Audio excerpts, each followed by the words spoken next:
Para dito sa silipin natin pang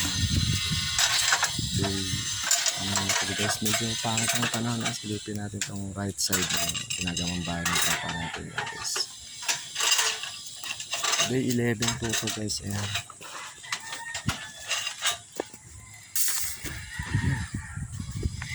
Ayan tayo dito. Ayan. At yung sa pinaka right side ng bahay siguro Paps. Ayan, mataas na nga siya. Nakaumang na habang may bintana din talaga sa kitchen at sa labas.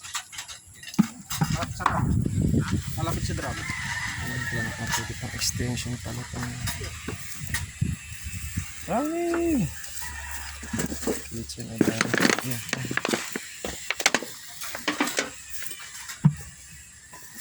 Bulag pa pala ito. Dito tayo sa medyo mataas. Ayan sir.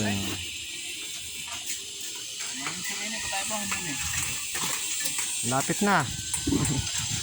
Yan, day 11 po nila to guys. Grabe. Wala na po akong sabi. Mapanoodin ko yan eh. Sige. Isa-isa ko na ina-upload sir.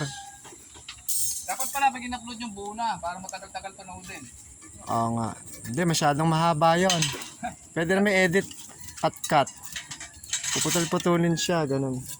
Matagal din mag-upload eh. Kasi tayo Lalo kung mahaba talaga siya guys. ilang araw ba boss bago mag-ano? Mga di ba parang 4 days o 5 days ano? Mga 3 to 4. Depende sa haba. Pag maiksi lang, saglit lang.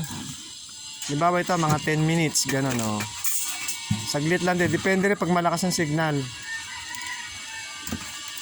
Ayun guys, ano. Ayan, sa pinaka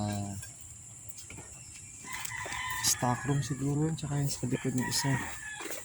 Buo na siya ng isang kwarto. Ha? Room. Grabe. Ano pati kahit sa taas oh. Napaka big time na yon. Tataya muna tayo sa loto.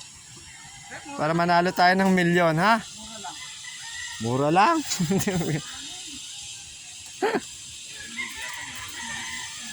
Grabe naman. Maliit lang.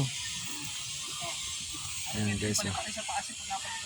Kitang-kita maganda na. Ayan guys. Nabubuo na pangarap na isa sa mga tropa natin. God bless po yan. And dito, ito po yung bakante area nila.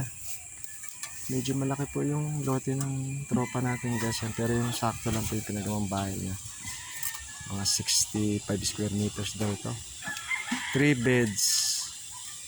Sala, yan, dining and isang stock room yan guys. Tsaka meron siyang terrace sa harap na 2 meters. 6 by 2 yan guys. Ayan, medyo maambo na guys. See you later. God bless.